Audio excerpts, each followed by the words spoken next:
I'm Chad and welcome to episode 3 of RC Peppers. We're going to start off today's episode by showing you my fleet and what I've done with them so far, my first impressions and what their functions are. After we're done with that, we're going to get outside and actually finally start getting some plants in the ground. And there's lots of wins and there's lots of fails. You'll see all sorts of fails today if you're into that kind of thing.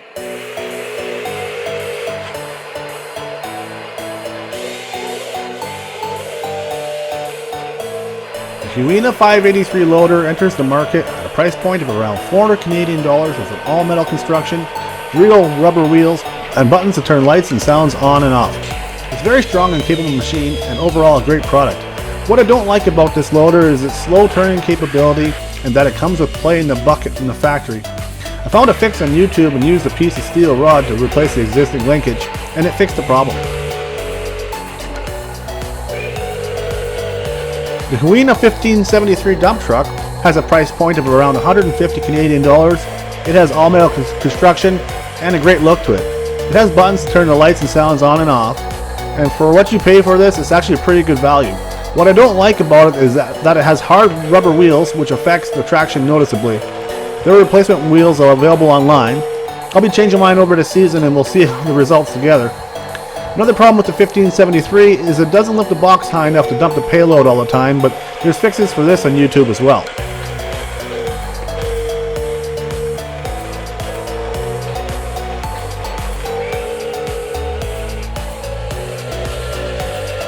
The HUINA mixer truck enters the market at a price point of around 200 Canadian dollars with all metal construction, buttons to turn lights and sounds on and off, and buttons to control the mixing and offloading functions of the barrel.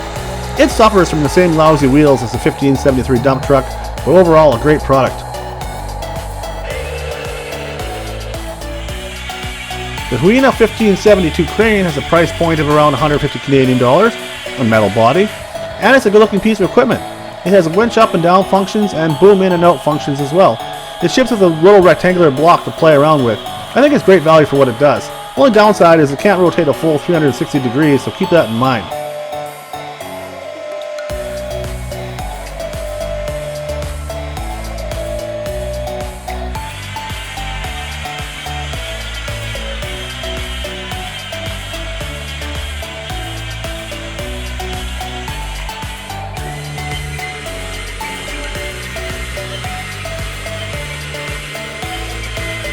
The HUINA 1580 excavator costs around $800, has all metal construction, rubber tracks, buttons to turn lights and sounds on and off, and it even has a smoke generator.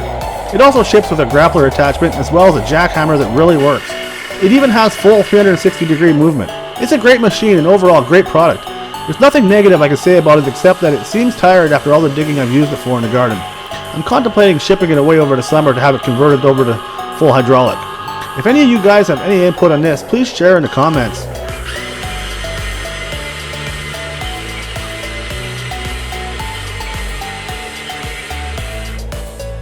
The HUINA 1585 tower crane costs roughly $140 and is all plastic construction, 48-inch height and a 36-inch boom. It's quite impressive.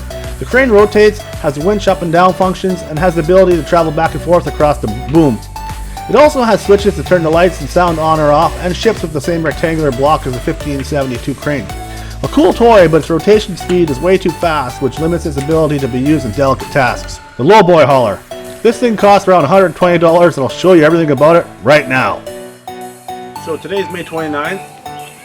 Finally all this work we've been doing, all this prep work and building and testing and failing, finally the big day. We're going to start planting today. Let me take you around here and I'll show you what I'm planning on trying to do. Our first shipment of garlic arrived to be planted from the garage. These guys don't have the same kind of root system as a typical pepper, so I'm not overly confident that this is going to be able to work. I'm going to have to plant them by hand. Either way, I'm not letting all this awesome garlic go to waste. First shipment of peppers has arrived. As you can tell, they're highly engineered strings tied around them. They have a lot better root ball compared to the garlic, so I'm hoping that my chances of success with these are probably a lot higher. We're gonna try and plant these here pretty soon. Got the most important part of every work site right here, the old outhouse.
So this thing is basically useless for this project. I don't think we'll be trying to use it again. We'll have to go to plan B.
that's it for today's episode.